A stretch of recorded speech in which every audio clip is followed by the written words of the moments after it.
Hey guys, it is Tristan with Nerdettes Newsstand, and we are here to talk about another future state title, and that is the next Batman. Now, there was a lot of controversy a while back around this title, and a lot of things make more sense now. Not necessarily 100%, but it's probably very good that they released who the person was, because spoilers, click away, click away, click away, we still don't know technically. And it hasn't been said who it is. Obviously, we know it is Jace or Tim Fox, but this is written really well. And I was actually pretty surprised at how much I liked this story and how much potential it actually has. There was one cringe moment that we'll talk about here towards the middle, but I mean, it was pretty cringy. But everything else was really, really good. John Ridley, like I said in my video about the other history of the DC Universe, he can write. He just has to choose to do it in a non-political way. Now, if you are new to the channel, make sure you hit that subscribe button. As always, hit the like and leave me a comment down below. Let me know if you've read this, if you have any interest. I know there are a lot of you that do not, but I'm definitely enjoying the titles this week. It's been the best week in a long, long time. So we open up and we see a man trying to escape from what looks to be either a crime scene or the police, and we see a Batman show up. And it kind of goes along this with the magistrate and everything intact, this police state, this facial recognition, this no mask, this shoot on sight. The more things change, the more they actually stay the same. Now, we see a little bit of a fight here, and this new Batman has arrived right on the scene, and they kind of go at it. Now, this is when the police actually show up, and they have a shoot on sight policy to anyone wearing a mask, no matter which kind it is, whether it is a superhero mask, a gang mask, it doesn't seem to matter. They are going to shoot on sight. Fortunately for these two, they didn't this time, and I think a lot of that has to do with, which officer is being honest or dishonest, because we know there are a bunch of kind of officers out there. It really just depends, but overall they do follow. Okay, we're not going to talk. Anyway, so we're going to talk a little bit because we see them saying you are in the violation. And I don't have a whole lot of criticism for this, but what bugged me the most, and as silly as it sounds, is the text bubbles. The way they end, they just end abruptly. It bugs me. I don't know why. It really, really does. I don't like it at all. But it's not going to stop me from buying a title. I'm just saying it's a very weird way. I don't think I've ever really seen something quite like that. So, anyway, so Batman does get away, and he actually saves this man's life. And what this kind of sets up, now that we found out this man is a rapist, that we see that Batman, this version, the new Batman, is willing, just like Bruce Wayne, to save somebody, no matter what.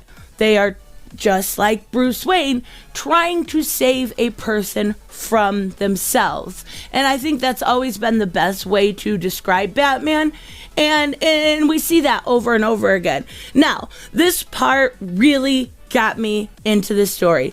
When you take over a mantle, when you see these takeovers, whether it was Sam Wilson or some of the other typical white mantles that are taken over by a black person, you see this lack of confidence. And I don't think that's necessary, and it makes them look inferior. That's not what we have here. This was really smart. In 2 lines of dialogue, they made Tim Fox seem just as strong as Batman, at least as far as his confidence goes. Because he says, I don't know how the real Batman ever, and going along, and he says, no, check that. I am the real Batman. And I really, really liked it. Now it's his city, and now he's going to protect it. So we're back at the Fox residence, and we see Luke coming down the stairs, right? And he's talking with his mother, and it's clear that She's not doing what's right, not doing what's legal. And that was another little bit of a complaint I have here as far as the art goes, is they make Luke and his mom look exactly the same age. There's no differentiation between them. You could, if you didn't know better, think it was a sister. So I think that could be fixed or worked on. But regardless, she's trying to basically get around law. She's trying to make it seem like the ACLU is challenging the peacekeepers, and she's trying to make it okay. She's trying to do something very morally gray. Not just gray, it is black. They killed Bruce Wayne.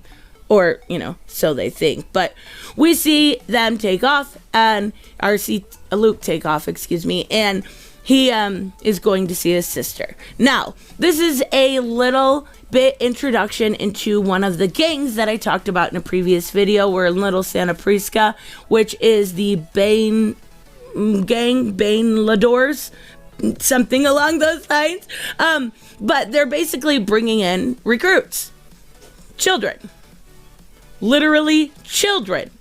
And trying to use that whole, well, nobody cares about you. Your dad wouldn't have left. Your mom wouldn't be this bad person. Your social workers don't care about you. The only people that care about you is me. Like, okay. I get that, but I understand that it's a manipulation kind of way people use each other, but it just seemed very on the nose when it came to that. But regardless, and then he says, the cops, how they feel. What you have to do is blood in, blood out, right? Blood in, blood out. And these two are brothers. They agree on it, with a little bit of, contemplation, and they're not really sure if that's what they want to do, but they do agree to it. And they have to, of course, wear the mask, which would get them shot on sight. So now we go back to the hospital. Now we're looking in this hospital room, and we see that Jace, or Tim Fox, is already there. From here on out, I'm going to refer to him as Jace Fox in these reviews, because that's what he wants to be called in the book. I'm just going to continue and stop differentiating between the two, right? So Jace is already there visiting his sister, and it looks like Luke has a lot of disdain towards him. He basically says, you took off. You could have done more. His sister Tamara is in there in a coma because she overdosed. And where were you? Where were you? He said, I was in military school, because that's actually what happened in 1978 when he was sent away. I believe it was that long ago. I could be wrong on that year. But he said, well, where were you in all the time in between after military school? Where were you? And I do think it was smart to include that military school in there, right? Because we show and we know now why he is able to do what he does. So he takes off, and we see Luke basically, trying to look at his sister and say, yeah, I'm sorry you had to hear that.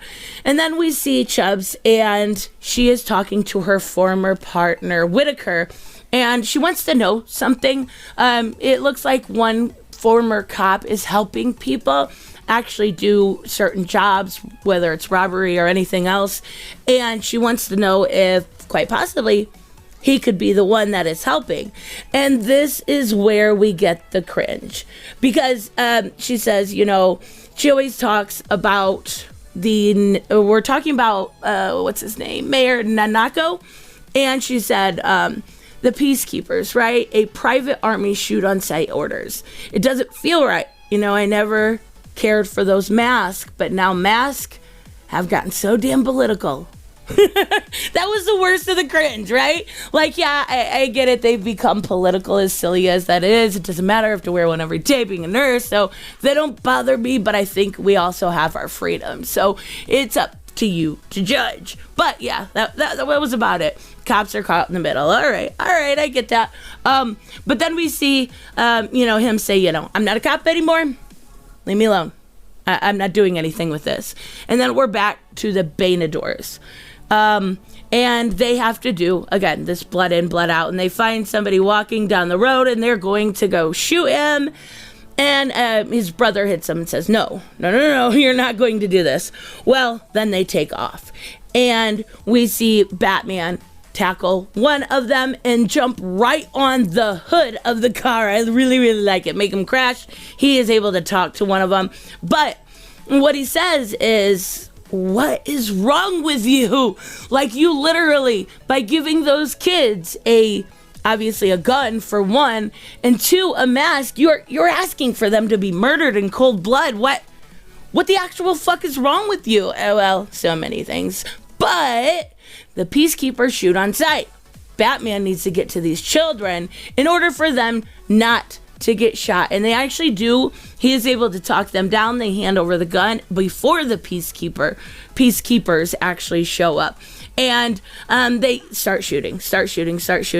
And then the one says, should I call peacekeeper number one? Now, we heard a lot about him before. And he says, hell no, So I'm assuming that is something they want to try to avoid. Well, he takes the kids and he actually hides them. And he says, I'm turning you over to Children's Services. After that, it's up to you what kind of life you want to live. What kind of life do you want to choose? And that's what happens. And then we see again, the more things, today Gotham got a little bit better. But the more things change, the more they actually stay the same. And that's when we get our first glimpse of the Red Hood gang. All right. I like it. Like, it's absolutely got potential. I was shocked. I wasn't shocked. I know John Ridley's talented. I just think he's a little bit off his rockers sometimes. And that's okay. Everybody has different opinions. But I absolutely think this has potential. I really do. I was shocked after everything I've read today. This was the one I put last because I wanted to love it, even though I was afraid I would hate it. And I liked it a lot. I didn't like it as much as Wonder Woman, but it's definitely a recommend. So I will do the backup stories in a different video. But I wanted to specifically cover this because this is the first appearance. Technically the second, because we saw him in Death Metal number 7, but the first, actually dedicated title to the next Batman. So let me know, of course, what you guys think about this, what you think about any of the titles that came out today. Man, again, if you're listening to this and you want to read something, spoilers are going to be in the comment section, so be careful. Anyways, I will see you guys in the next one. Bye-bye. Hey guys, I want to give a huge shout out to my Patreon and subscribe stars. You guys literally make this channel possible. Huge thank you to Cage the Mick, Robert Mick Twiz, Black Knight Fool, Brucey, Chris Z, David L, David Rafford, Jeffrey Allen Carnes, Mighty Balls, Mike Buckner, Maizen Barbosa, Ruskar, Ryan Decker, Robert Hoffman, and Doc Holliday. You guys are absolutely amazing, and thank you so much for all your support. Don't forget on the way out to like as always if you enjoy the content and hit subscribe. And I will see you in the next one. Bye-bye.